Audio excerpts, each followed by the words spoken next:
के बजट के इतिहास में अब तक के सबसे बड़े आकार वाले बजट पर चर्चा कर रहे हैं।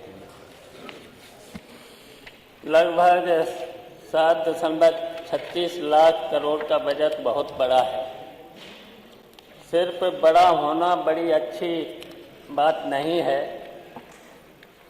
बजट को लाभकारी, समावेशी और प्रभावशाली होना चाहिए। आज यदि हमारे महान संत कवि कबीरदास जी होते तो इस बजट की तुलना पिछले बजट के परिणामों से करते हुए कहते, बड़ा हुआ तो क्या हुआ, जैसे पेड़ खजूर, पंथी को छाया नहीं, फल लागे अच्छे। मान्यवर, बेकार बेमतलब है यह बजट हजूर, कर्ज बढ़ाएगा, प्रदेश डुबाएगा, छीन गरीबों का नूर। हमारे वित्त मंत्री महोदय ने बजट रखते समय एक शेर पढ़ा था, हौसले दिल में मचलते हैं, आंधियों में चिराग जलते हैं। यही तो पढ़ा था। कोई भी चिराग या दीपक घी व तेल से जलता है।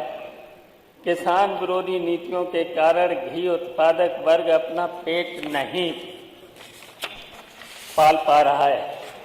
तेल पर एक पूंजीपत का कब्जा हो गया है।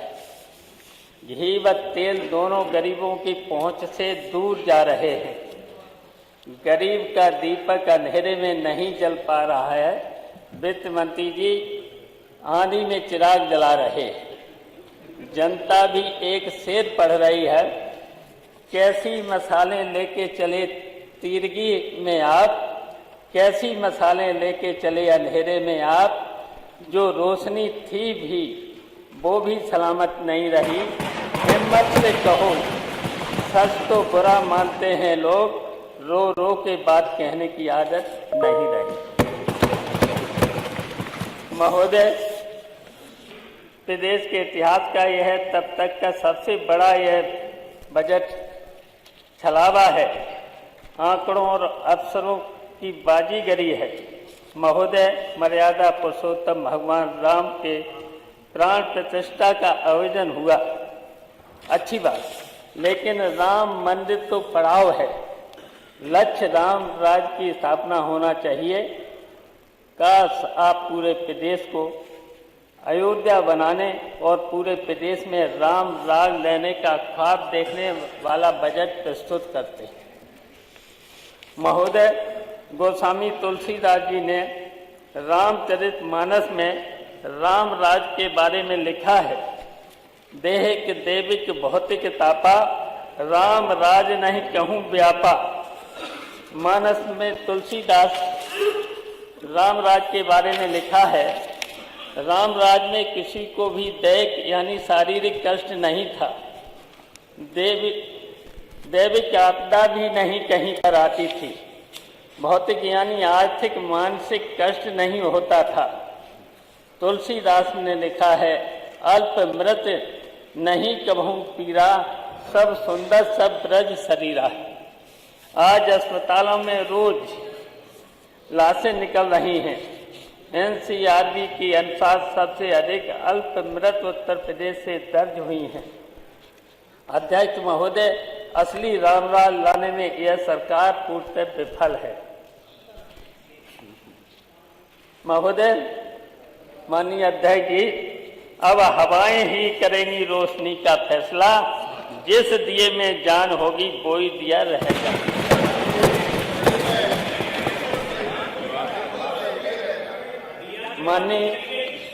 माननीय अध्यक्ष जी, नेता सदन को मैं सुन रहा था, उनका भाषण सिर्फ 2 विषयों पर केंद्रित था, क्योंकि उन्होंने मुझे कई बार कोट किया, इसलिए बोलना अनिवार्य है। पहला, अयोध्या, जिसके चौमुखी विकास की गाथा उन्होंने सुनाई और ये भी कहा सपा के लोगों ने अयोध्या की तरफ ध्यान नहीं दिया। तो अयोध्या में हुए हमारे समय के काम, समाजवादी पार्टी के समय के काम, भजन स्थल के निर्माण का कार्य, समाजवादी पार्टी की सरकार में हुआ। अयोध्या में सीवर निर्माण का कार्य अयोध्या में हुआ। अंडरग्राउंड विद्युतीकरण का कार्य अयोध्या में हुआ। पर्यटकों के लिए सुविधा हेतु आधुनिक शौचालय का निर्माण समाजवादी पार्टी में हुआ। राजघाट तुलसी उद्यान को सुंदरीकृत किया गया। 14 कोसी पंचकोसी परिक्रमा मार्ग पथ का कार्य और उस पर परिक्रमा पथ के किनारे किनारे पारिजात के छायादार वृक्षों को लगाया गया। राम की पैड़ी, अविरल जल बहाव तथा सुंदर लाइटिंग की व्यवस्था। उस पे आज राम घाट जो था उस पे आचमन के लिए पानी इतना गंदा था, उसको अविरल धारा से बहाया। एक तरफ सरयू से पानी दूसरी तरफ सरयू में मिलाने का काम किया। सत्संग भवन बसेरा आदि का निर्माण कराया गया। बाईपास से लेकर महोबरा तक मार्ग का उच्चीकरण एवं चौड़ीकरण कराया गया। टेढ़ी बाजार से असरफी भवन के आगे तक सड़क का नवीनीकरण, घाटों पर चेंज रूम का निर्माण कराया गया।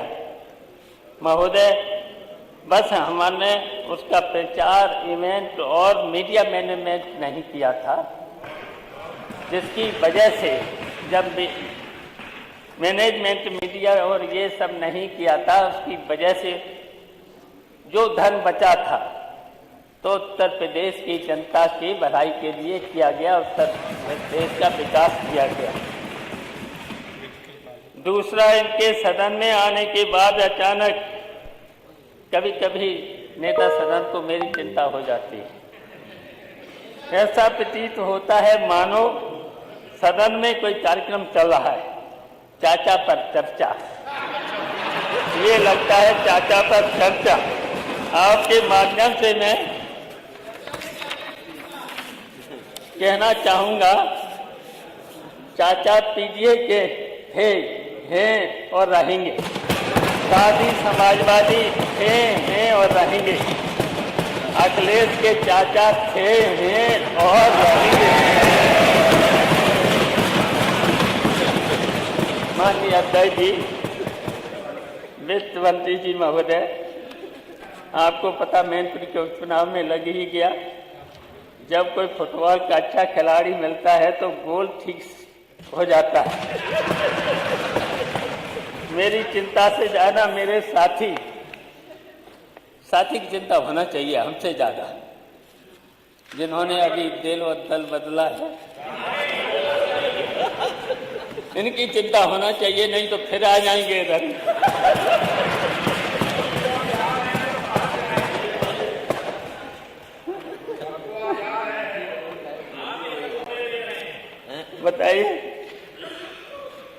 बताइए, इतना भय कि सब जगह चाचा को ही ढूंढ रहे हैं, सूची में नहीं, यहाँ नहीं, वहाँ नहीं। अरे जब चाहूंगा, जहाँ चाहूंगा, जिस सूची में चाहूंगा वहाँ हो जाऊंगा। क्या की चिंता, आप लोगों की किस बात की चिंता? अध्यक्ष महोदय, वित्त मंत्री जी ने कहा सरकार 6 करोड़ व्यक्तियों की गरीबी से बाहर निकालने में सफल रही है। नीति आयोग की रिपोर्ट यह संख्या 3.43 करोड़ बता रही है। दोनों में कोई न कोई गलत है, किसी न किसी आंकड़े गलत हैं, फिर भी यह आधा सच दर्शाया जा रहा है। पूरे गलत से भी ज़्यादा खतरनाक हैं। महर्षि वाल्मीकि ने लिखा है, रामे शास्त्रे नानरता, राम के शासन में कोई भी असत्य नहीं बोलता था, यहाँ सब कुछ झूठ बोला जा रहा है।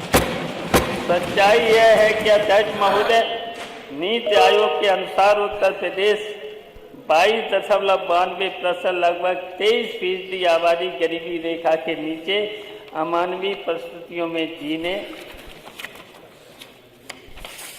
माननीय सदस्य बहुत सीनियर हैं, 10 मिनट हो गया है जी। 10 मिनट माननीय अध्यक्ष जी 10 मिनट बोले। यह संख्या 10 मानकर लगभग 5.53 करोड़ के करीब है। जो बात माननीय वित्त मंत्री जी ने कहा, वही कथन सरकार ने महामहिम राज्यपाल के भाषण में कहलवाया। नेता सदन कह रहे थे कि विपक्ष के माननीय सदस्यों ने महामहिम राज्यपाल महोदय का अपमान किया है। उनका असली अपमान, राज्यपाल पीठ का वास्तविक अपमान सरकार ने असत्य बुलवा कर किया है। संविधान को मानने वाले लोग हैं। संवैधानिक पीठों पर संस्थाओं की गरिमा अपने स्वार्थ में सरकार ताक कर रही है। पूरी दुनिया ने देखा कि सरकार उस पीठ से असत्य फैला रही है। महोदय, 2017 के घोषणा पत्र में 4 अंतर्राष्ट्रीय माननीय सदस्य बहुत सीनियर हैं, 11 मिनट हो गया सर। 7 साल बीत गए, उस पर आपने क्या किया? विदेश को एक भी अंतर्राष्ट्रीय विश्वविद्यालय क्यों नहीं मिल सका? इस बजट उसके लिए क्या प्रावधान है? 2017 के घोषणा पत्र में आपने विदेश जाकर पढ़ाई करने वाले छात्रों के लिए भीमराव रामजी अंबेडकर छात्रवृत्ति योजना का वादा किया था।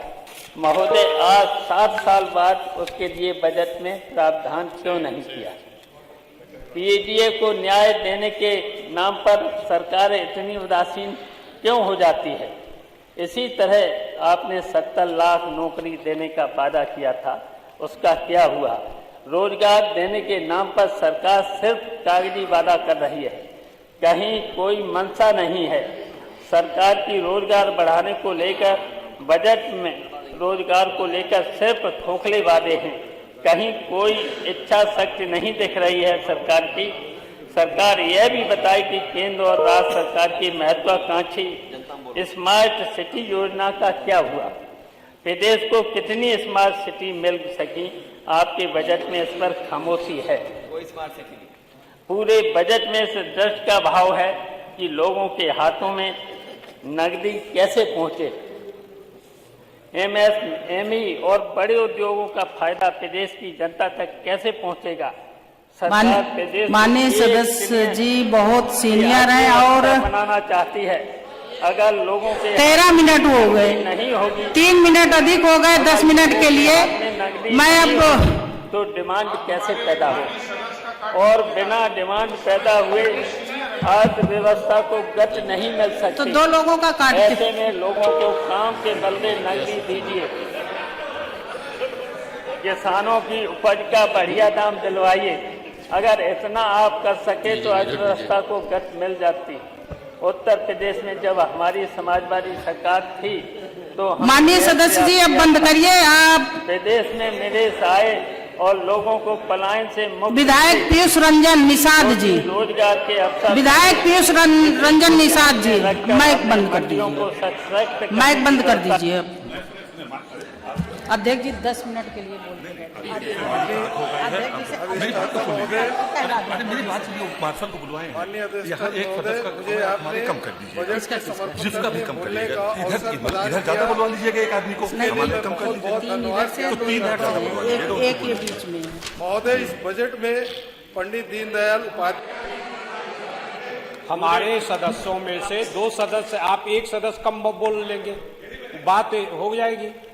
आप बोलने दीजिए। दुर्भाग्य है कि वर्तमान सरकार मंडियों के प्रति उदासीन है। पूरे प्रदेश में आपके द्वारा एक मंडी का सृजन नहीं किया गया है। इस बजट में भी आपने कोई योजना राशि इसके लिए नहीं रखी है। आप ही आंकड़े बताते हैं कि अभी तक विभागों में पिछले बजट का बहुत बड़ा हिस्सा ही खर्च नहीं हो सका। विकास कार्यों की इस धीमी रफ्तार पर सरकार अपनी पीठ थपथपा सकती है। सरकार अपने प्रतिनिधि धन प्राप्त की प्रत्याशा में दावोस भेज रही है, जबकि बजट का ही अधिकांश हिस्सा खर्च नहीं कर पा रही है। आर्थिक कुप्रबंधन के कारण आर्थिक विषमता बढ़ी है।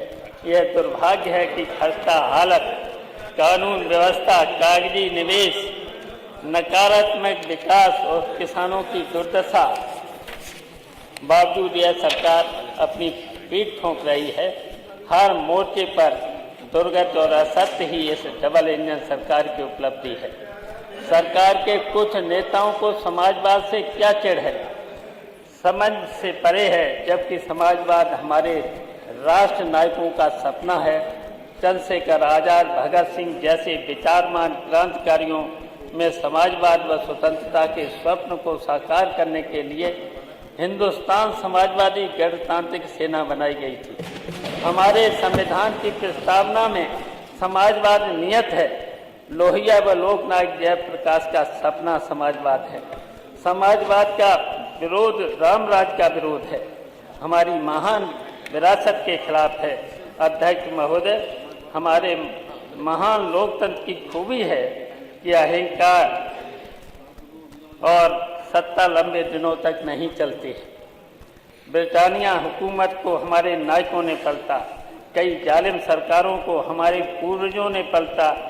4 बार तो हमने ही पलटा, फिर हम पलट देंगे। हमने जिस दौर को चाहा है बदल डाला है और जिस दौर को चाहेंगे बदल डालेंगे। महोदय, सरकार को गुमा है, प्रतिदिन की उड़ान कुछ कम है, लेकिन हमें यकीन है कि आसमान कुछ कम है। तो महोदय,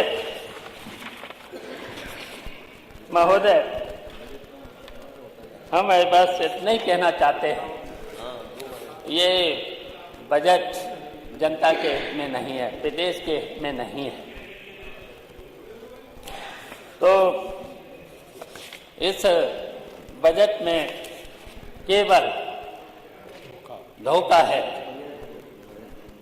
तो इसलिए हमने जितने सुझाव दिए हैं माननीय वित्त मंत्री जी से, उसमें जरूर जोड़े जाएं, जिससे जनता का भला हो। और मैंने जो कहा है, समाजवाद ही रामराज है, तो उसी समाजवाद के बिना रामराज नहीं हो सकता है। इसलिए मेरे जितने भी संशोधन हैं, जरूर इन संशोधन को अपने भाषण में, अपने घोषणा में जरूर रखें। धन्यवाद।